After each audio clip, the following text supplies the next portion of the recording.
Today I'm going to be giving an insulin injection. I'm going to start out by checking my doctor's orders. I want to make sure I'm giving the right type of insulin, right amount, and the right frequency.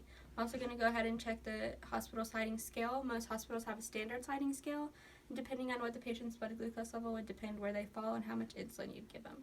I'm also going to check the MAR 3 times, when I'm getting it out of storage, when I'm preparing it, and before I give it to the patient. I'm also going to check the expiration dates on the insulin, and then I'm going to go into the patient's room. I'm going to explain to them that they're going to be getting a insulin sub-Q injection. I'm going to check their allergies, identify them with 2 identifiers, name, birthday, and then I'm going to go ahead and wash my hands at that time. I'm going to come back and I'm going to start preparing the injection. With sub-Q injections, you can give it in 5 places. You can give it in the back of your arm, you can give it upper outer thigh, top of the glute, love handles, and 2 inches from your belly button. Also, with insulin, you want to make sure before you give any insulin that they don't have any signs and symptoms of hypoglycemia. That would be thirst, confusion, sweating, dry mouth. You want to check for all those things before you give insulin because you don't want to cause any further symptoms of that. Now, for starting with the insulin injection, you want to make sure you have the right syringe, first of all. Insulin syringes are very small. They're measured in units, and they usually have an orange cap. You're going to start by drawing up 5 units of air, and you want to inject it into your NPH first. Then you're going to take it out, and you're going to withdraw another 5 units of air and inject it into your regular insulin. Then you're going to go ahead and draw up 5 units of regular insulin. And then you're going to stop here because you need to have another registered nurse verify that you drew up the correct amount of insulin. So she's going to come over, and if you're using the CMAR, she can scan her badge, and you can scan your badge, and she can do it.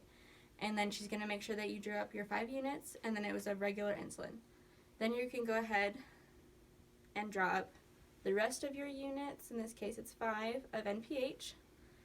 And then she's going to have to check it again. She can scan her badge again in the CMAR if you're using that, and she's going to check not only that you drew up the correct amount of units of the NPH, but the total insulin is the correct amount. Now that that's verified and correctly done, you're going to recap very carefully the insulin needle, and then you're going to go into the patient's room.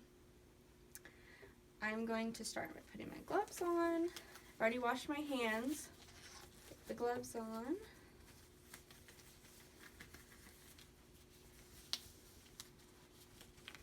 And you're going to take the alcohol swab and you're going to clean the injection site.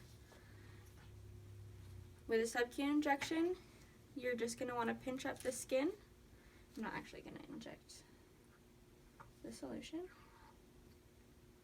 I'm going to pinch up the skin and between 45 and 90 degree angle, dart-like motion, and then you're going to inject the insulin. Now, you're not going to recap the needle, and you're just going to go ahead and take both pieces and put them in the sharps. You can take off your gloves. And this would be the time where I would document what I just did. I would document the type of insulin, the NPH and the regular, how much I gave, that I had another registered nurse check it, that he tolerated it well, and that he's not showing any signs and symptoms of hypoglycemia. And that's an insulin injection.